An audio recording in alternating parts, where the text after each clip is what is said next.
Okay, that's enough of that. If you've gotten anything from me sitting in this chair, bobbing my head like a complete maniac, then you know that per request, we're going to be doing the review of Guardians of the Galaxy. Now, I've seen the movie 3 times.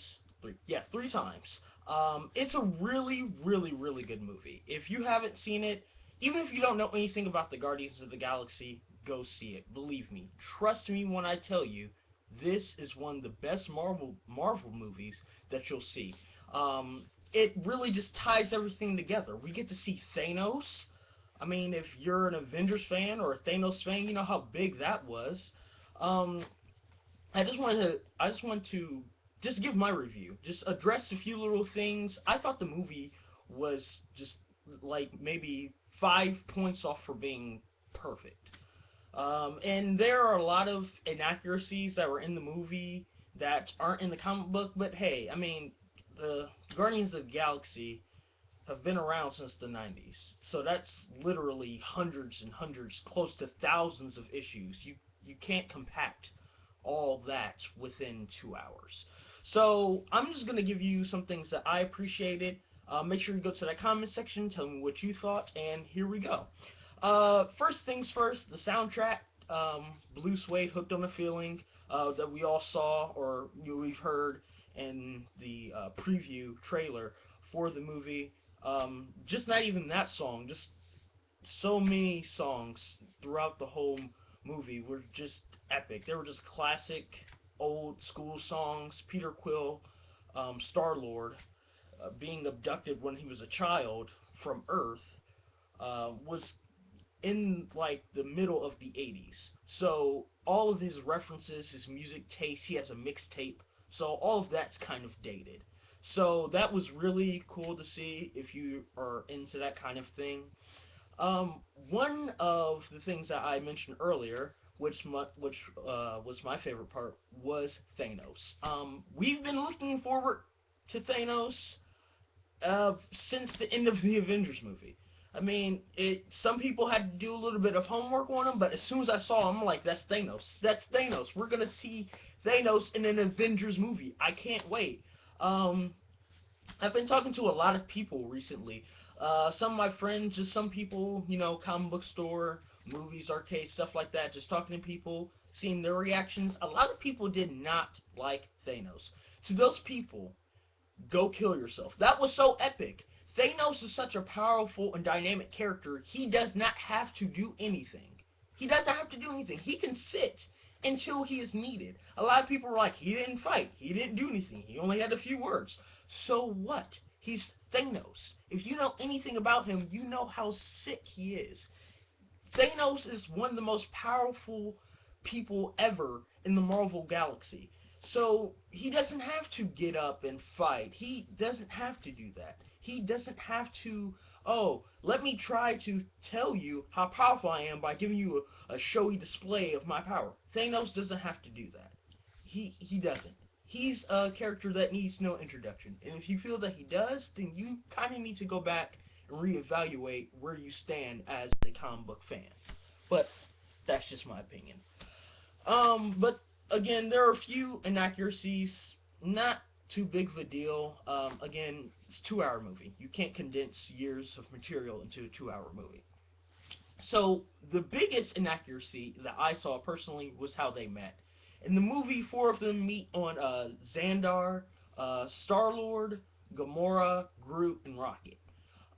So they all meet on Xandar, and they all end up getting captured and put into this space prison where they run into Drax. In the comic book, though, they met during the Annihilation War, which is a whole comic book series. I'm not even going to get into that. Again, that's the Annihilation War. If you really want to see how they met, like originally, then go ahead and Google that, look that up, order it offline, do whatever you need to do to get that closure. But I'm just here to tell you that that's not how they originally met. Plus, these aren't even the original members of the Guardians of the Galaxy. So, I mean, again, I'm not going to go into. I just don't have time to. This video will be like 40 minutes long if I went into every single detail. But know that if you type in on Google, Guardians of the Galaxy original team. This is not the original team, but it's a good team too. Um, Ronan. Ronan was another inaccuracy. Ronan is a very dynamic character. He was the main antagonist in Guardians of the Galaxy, but in the comic book, he was much more of a he was a good guy per se. Per se, there are moments where he's worked with the Guardians of the Galaxy. He's known as a very noble character. He doesn't kill just to kill. A lot of people don't know him and Thanos are brothers. So if you were in a room and Thanos came in and Ronan came in and you were going to die either way, Ronan would be like, "I'm killing you to better not only my race but my people and for generally just everybody in the universe." And you'd be like, "Okay, that's a nice noble guy. I don't mind him killing me. I don't want to die, but if somebody's gonna kill me, I'd rather it be Ronan." If Thanos comes in there, he's just like, "I have no reason to kill you, but I have the power to, so I'm gonna do it anyway." Um, Yondu, Merle from Walking Dead. I like that. I liked how they snuck that in there. I was like, "Is that Merle?" I guess that's what happens to people when they die. Then, huh? They turn into aliens and get on blockbuster Marvel movies. Yondu was born in the 31st century, so he's far, far, far advanced into the future in the comic book. The storyline that they were in the movie, he wouldn't have been born yet. But again, that's if you actually read anything, know anything about Guardians of the Galaxy, or actually a fan, then you'd be like, "Oh, I like how they threw that in." But his weapon, the arrow that he used to he could control while he whistled, that was dead on. How he looked, dead on. He just wasn't born yet, so I mean, maybe he has a DeLorean and went 88 miles an hour. Okay, so I just want to recap how many Infinity Stones we've seen so far. First, we've seen the Tesseract, which is the blue Infinity Stone, which is space. Which makes sense because it opens up portals to space and different dimensions and different worlds and stuff like that. The second one is the Ether, the red one that we saw in Thor 2 that Malekith used, which is the power Infinity Stone, which is evident by Malekith absorbing it and then saying, "Hey, Thor, you know how you're all strong stuff? Pat! No, you're not. Get out of here." And then, of course, the Reality Stone, the purple Infinity Stone that we saw on Guardians of the Galaxy. That was my review. Great movie. The only criticism I have is that Guardians of the Galaxy had the prime, I guess, they had a responsibility to give us something. At the end of Captain America, we saw Quicksilver and Scarlet Witch.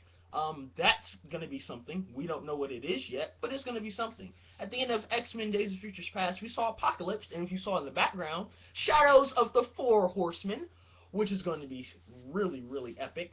But freaking Howard the Duck and Groot dancing, I don't want to see that. Show me something that's going to be like, okay, Thanos gets up, and then he's like, looking at something and he comes across Earth and it's like, "Oh, Hawk," and he's seeing all this other footage of the Avengers and he's like, "Okay, I'm coming for you," or something. That would have been cool. Or something. I don't want to see Groot dancing. I didn't think that was funny. I didn't think that was cute. Actually, Groot was a character that got on my nerves because Groot could originally talk.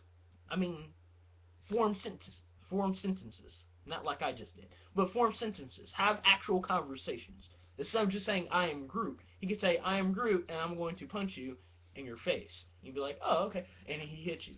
But I felt like they could have used that time a lot more wisely, other than bringing up some character that we haven't seen since the 80s that I haven't cared about ever. I don't care about Howard the Duck. It was kind of cool it was Seth Rogen, but I don't care about Howard the Duck. I'm sorry. I thought that ending was the worst ending in Marvel movie history. If it's a Marvel movie, you know that there's going to be something at the end of it that is so important that you have to sit there after the movie is done, after all the credits have rolled, and you have to sit there so that you can figure out what it is, so that you can just like, okay, this is what's going to be next. But they wasted it, and I didn't appreciate that. I thought that was pretty dickish of them. But that's my review. Up next, Captain America Winter Soldier. I want to thank Connell Superman Fan for requesting that we do Guardians of the Galaxy. If you have any more comments or any other things that you would want to see me review, go into that comment section and type it in. While you're down there, click that like button and click that subscribe button.